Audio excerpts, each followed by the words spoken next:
Jalan Tuhan adalah baik jika sebagai anak-anak Tuhan kita sungguh-sungguh percaya dan beriman bahwa Tuhan Yesus dapat melakukan apa saja dan tidak ada yang mustahil baginya.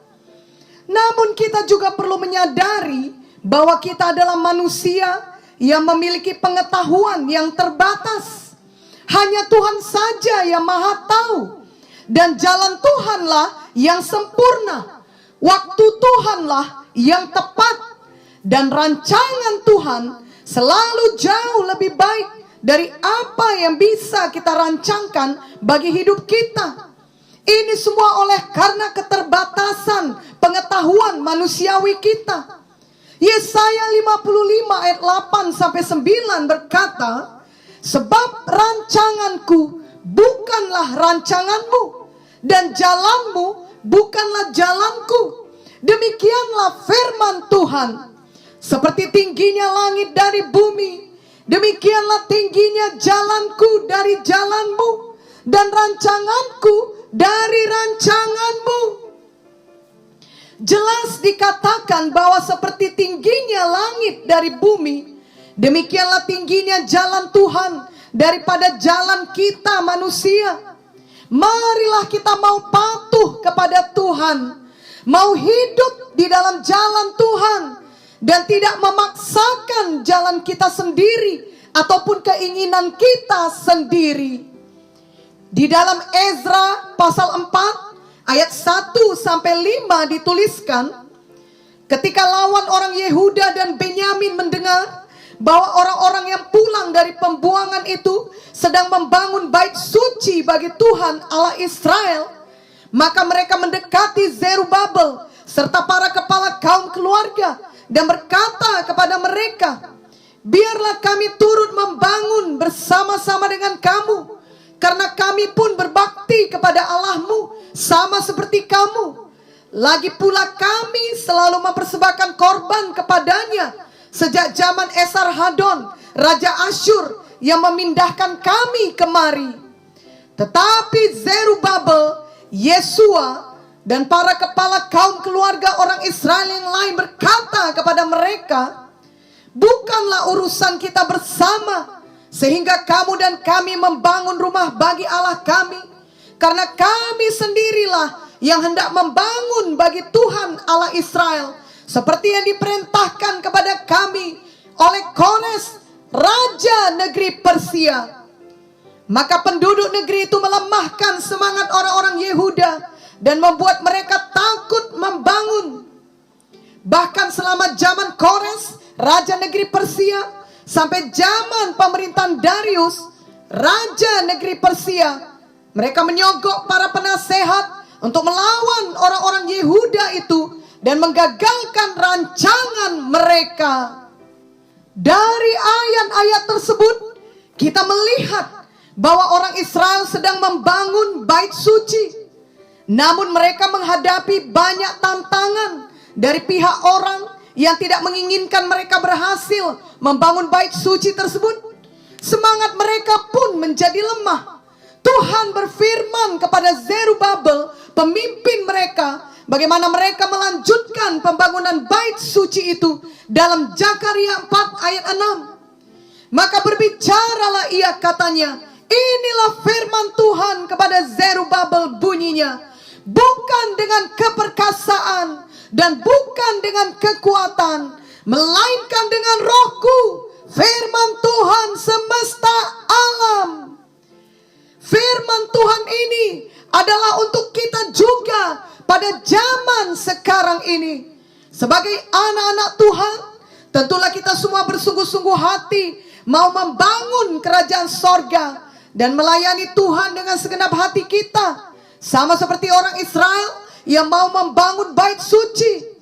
Namun ketika datang banyak halangan, maka semua halangan tersebut dapat membuat semangat kita melemah. Kerap kali ketika kita menghadapi halangan, kita terbiasa untuk langsung mencari solusinya dengan kekuatan kita sendiri, dengan jalan kita sendiri. Namun sikap hati seperti itu tidaklah benar. Karena kita hanya mengandalkan diri sendiri atau kekuatan manusiawi saja. Yeremia 17 ayat 5 dan ayat 7 berkata, beginilah firman Tuhan, terkutuklah orang yang mengandalkan manusia, yang mengandalkan kekuatannya sendiri, dan yang hatinya menjauh daripada Tuhan. Diberkatilah orang yang mengandalkan Tuhan, yang menaruh harapannya pada Tuhan. Di dalam seluruh hidup kita, apalagi di dalam kita melakukan pekerjaan bagi Tuhan, kita harus melakukannya di dalam jalan Tuhan, bukan dengan jalan kita sendiri ataupun cara kita sendiri, apalagi dengan cara yang populer menurut pendapat kebanyakan orang. Pendapat kebanyakan orang di zaman sekarang ini tidak menjamin bahwa itu sesuai firman Tuhan.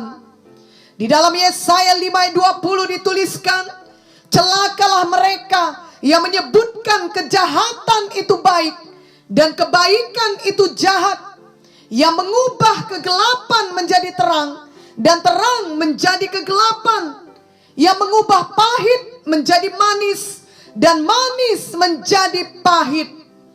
Jadi dapat saja terjadi keadaan di mana oleh pendapat mayoritas suatu kejahatan dianggap baik, dan sebaliknya kebaikan itu dianggap jahat.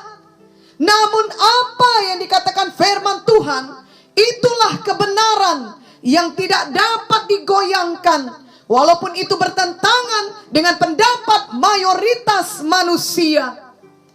Kiranya setiap hari di dalam kita melakukan aktivitas kita sehari-hari, khususnya di dalam kita melakukan pelayanan kita kepada Tuhan, kita melakukannya di dalam jalan Tuhan, bukan dengan cara kita sendiri, apalagi berdasarkan pendapat orang banyak.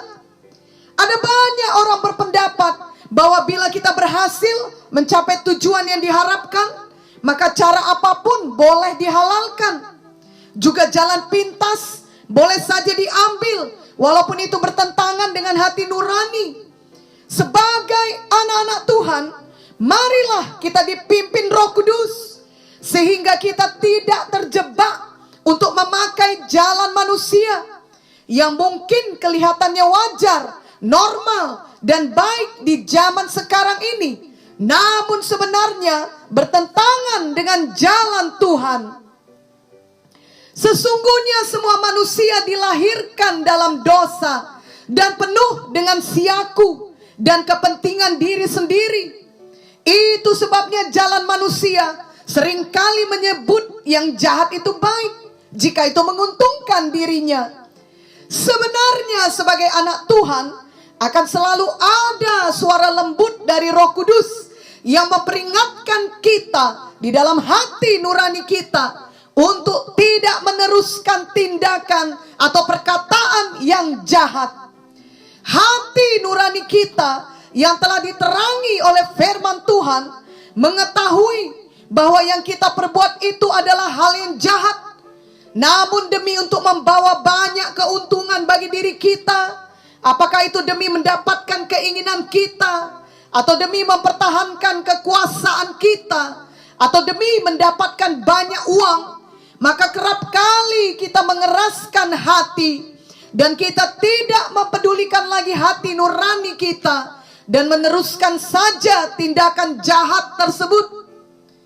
Paulus menuliskan dalam Roma 7 ayat 19 dan 21, sebab bukan apa yang aku kehendaki, yaitu yang baik yang aku perbuat, melainkan apa yang tidak aku kehendaki, yaitu yang jahat yang aku perbuat. Demikianlah aku dapati hukum ini, jika aku menghendaki berbuat apa yang baik, yang jahat itu ada padaku. Semua manusia dilahirkan dalam dosa, dan dosa hendak mengontrol hidup manusia.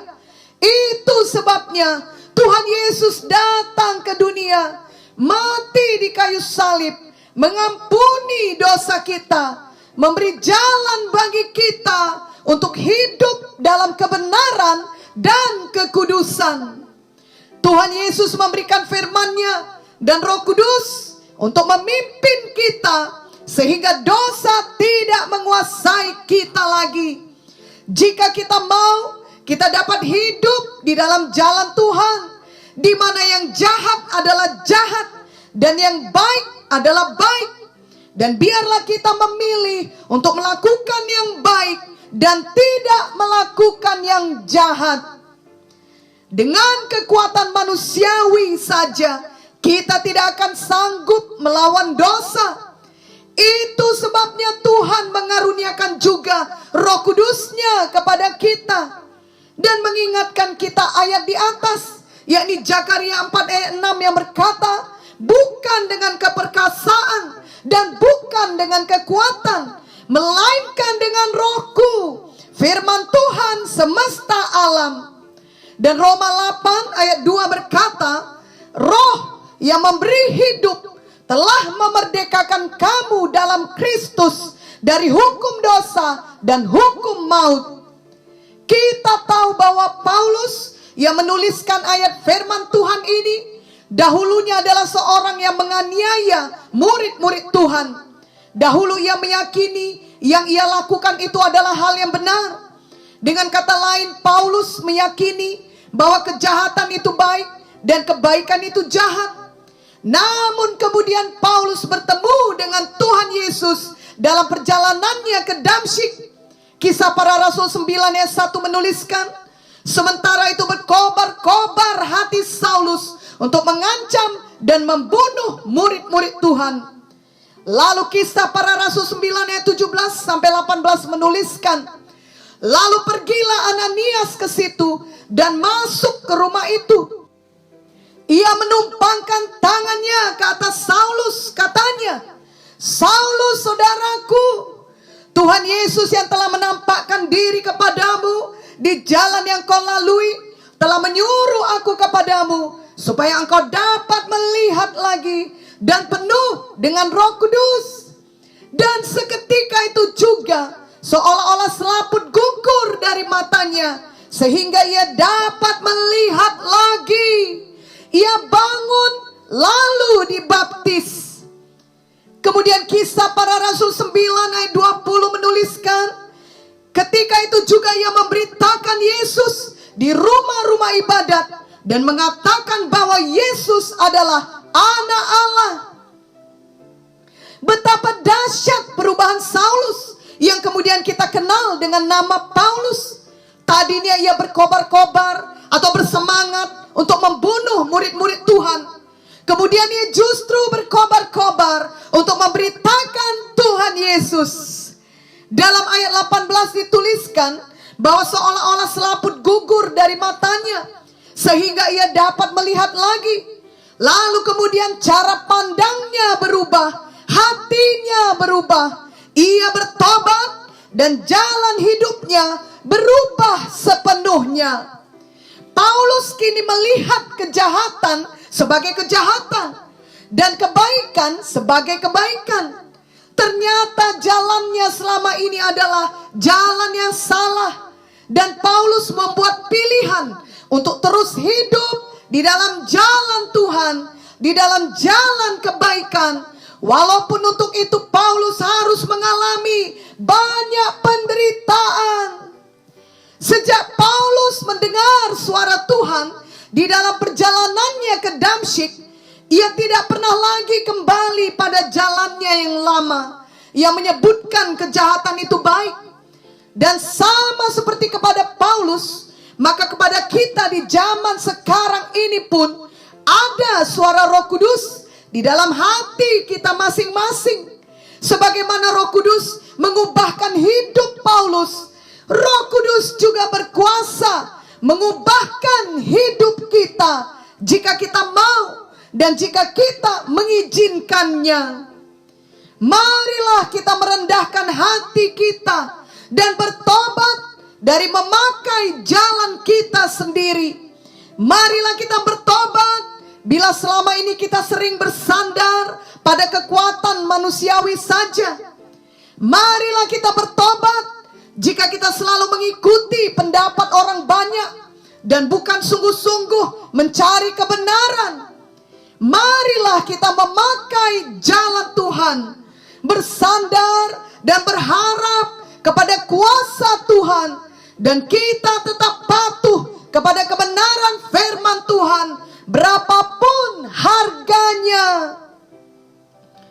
Biarlah dalam mengerjakan pelayanan kita kepada Tuhan dan dalam semua aspek kehidupan kita sehari-hari, kita tidak mau lagi memakai jalan pendapat manusia yang menyebutkan kejahatan itu baik, ataupun jalan yang populer namun bertentangan dengan firman Tuhan. Marilah kita memilih untuk selalu di dalam jalan Tuhan, yang berarti kita selalu hidup sesuai firman Tuhan dan selalu bergantung kepada pimpinan Roh Kudus. Biarlah kita menyadari bahwa bukan kita yang memegang kendali atas hidup kita, melainkan Tuhanlah yang memegang kendali penuh atas hidup kita. Kita tidak mau lagi mengambil jalan pintas. Kita memohon hikmat-Nya setiap hari. Kehidupan kita tidak akan lepas dari halangan dan masalah, namun kita dapat menghadapi semua itu dan mengalami kemenangan demi kemenangan. Kehidupan kita yang tidak didasari kebenaran firman Tuhan dan tidak dipimpin oleh Roh Kudus akan dipenuhi dengan kekhawatiran dan ketidakpuasan. Walau di mata manusia mungkin terlihat sangat sukses, namun jika kehidupan kita berdasarkan kebenaran firman Tuhan dan selalu bergantung pada pimpinan Roh Kudus, maka akan penuh dengan damai sejahtera walau di tengah badai sekalipun. Ini disebabkan karena ada Roh Kudus di dalam kita, dan kita memilih untuk hidup menurut Roh, sehingga di tengah badai sekalipun akan terdapat buah Roh seperti yang tertulis dalam Galatia 5 ayat 22 sampai 23. Tetapi buah Roh ialah kasih, sukacita, damai sejahtera, kesabaran, kemurahan, kebaikan, kesetiaan, kelemah lembutan, penguasaan diri. Tidak ada hukum yang menentang hal-hal itu. Jadi walau ada banyak halangan, janganlah ada kita yang berhenti melakukan pekerjaan bagi Tuhan Yesus. Mari kita semua terus bekerja bagi Tuhan menjelang kedatangannya kembali. Mari lakukan pekerjaan bagi Tuhan di dalam jalan Tuhan, di dalam kebenaran, di dalam kekudusan, di dalam kasih. Ingatlah bahwa kita adalah anak-anak Tuhan yang sangat dikasihinya. Seluruh hidup kita ada dalam kendali Tuhan. Apapun keadaan yang terjadi di seluruh dunia ini, dan apapun keadaan yang terjadi atas kita, tidak ada yang dapat menggagalkan rencana Tuhan atas hidup kita. Itu sebabnya kita tidak mau kehilangan harapan, apalagi kehilangan iman. Tetapi kita justru semakin sungguh-sungguh belajar firman Tuhan dan bersandar hanya kepada kuasa Roh Kudus. Itulah jalan Tuhan bagi kita. Kita tahu bahwa pertolongan Tuhan Yesus bagi kita tidak pernah terlambat. Janganlah lagi kita memaksakan jalan kita, yang artinya kita memaksakan waktu kita, cara kita, dan keinginan kita. Tetapi sebaliknya, mari kita pikirkan apa kehendak Tuhan dan selalu memakai jalan Tuhan dan sabar menunggu waktu Tuhan. Mari kita selalu ingat Yesaya 55 ayat 8 sampai 9 yang berkata, sebab rancanganku bukanlah adalah rancanganmu, dan jalanmu bukanlah jalanku. Demikianlah firman Tuhan. Seperti tingginya langit dari bumi, demikianlah tingginya jalanku dari jalanmu, dan rancanganku dari rancanganmu. Jalan Tuhan adalah jalan terbaik bagi kita.